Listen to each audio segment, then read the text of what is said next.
Police say the woman was sitting at a traffic light waiting for the signal to turn when a man came to the driver's side of the car and opened fire. Just take a look at this right behind me. The glass is just completely smashed in. Take a look at this. We're standing right in front of this fishing boat. Now, this fishing boat, this is not on the beach. This is actually in a grass area across the street. Whether it's wine or hard liquor, before it hits the shelves at your local stores, it has to be processed here at the liquor distribution warehouse in Gluckstadt. Well, it's a little bit loud right now in this home on Pritchard Street in Brookhaven because the alarm system is going off, but there is no power to the house. And while it may not look like it, this is a little girl's bedroom. Troy Douglas says that his daughter was asleep on the top bunk of the bed when this tree came crashing through the ceiling into the room. It damaged most of the house, but Douglas says that it's only by the grace of God that his family is safe. There's no doubt in my mind that someone was not watching over us. But it was a scary start to the morning when Douglas woke up around 1:30 to a tree crashing through his house. Then he heard his daughter scream and ran to her room. Had to get some rafters and other debris off of her so we could get out of the house. My son was fine. But the house is in shambles. Sheetrock, insulation, winds blowing, rain in my face. It's like I stepped outside into the weather, and the weather was in my living room. Give him a colored pencil and nobody throws shade like Jeremy Donahue. I've been drawing since I was like 2. Like really, I've been like, even if it was just doodles, I've been drawing for like as long as I can remember.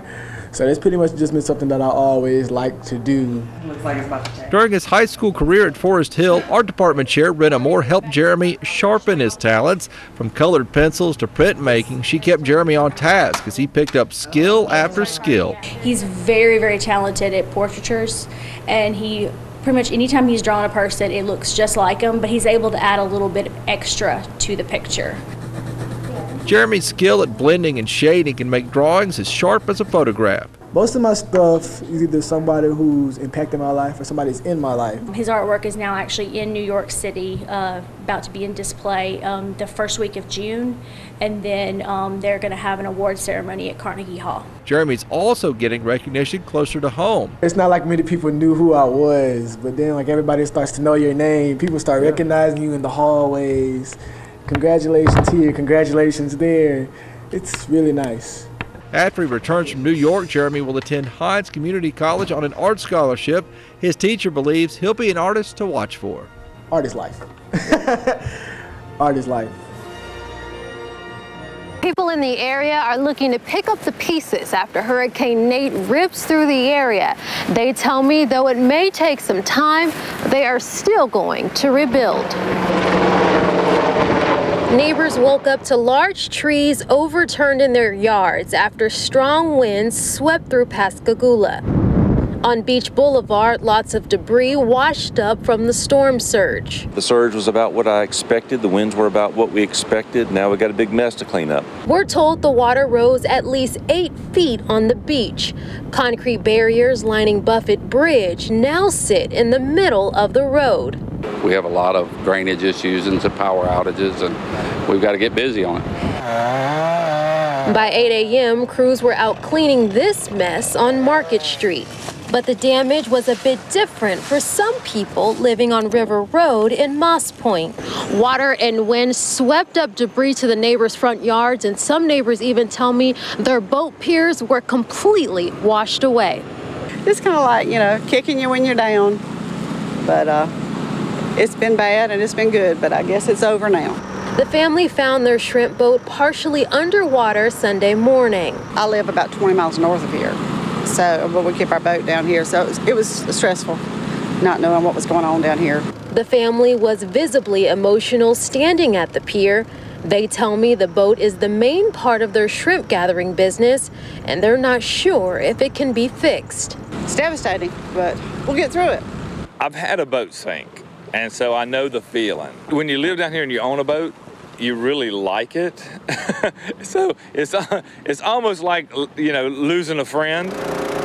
The boat docked right next to the family's was also damaged, but the community says they are stepping in to help. We've been rebuilding down here for a long time. We we go through hurricanes and we rebuild. We love living here because it's a beautiful place, and we'll continue to live here and we'll just rebuild. Many years ago, there weren't schools for blacks. In and around Jackson, Mississippi, the actual schools for blacks were held in the basement of churches, were actually at various businesses and what have you. That was until the West Jackson Colored School opened in 1894. It was the capital city's first public school for African American children. It's often referred to as the Mother School. In 1909, the building burned. And after it burned, it was actually rebuilt again, another wood frame building that burned again. But the last structure was put up, and it was put up with the old bricks that you see. Great is he that is in you than he that is in the world. Eventually, the school was renamed to the Smith Robertson School. Smith Robertson was born a slave in Fayette, Alabama. He was able to buy his own freedom, and after he did, he moved to Jackson.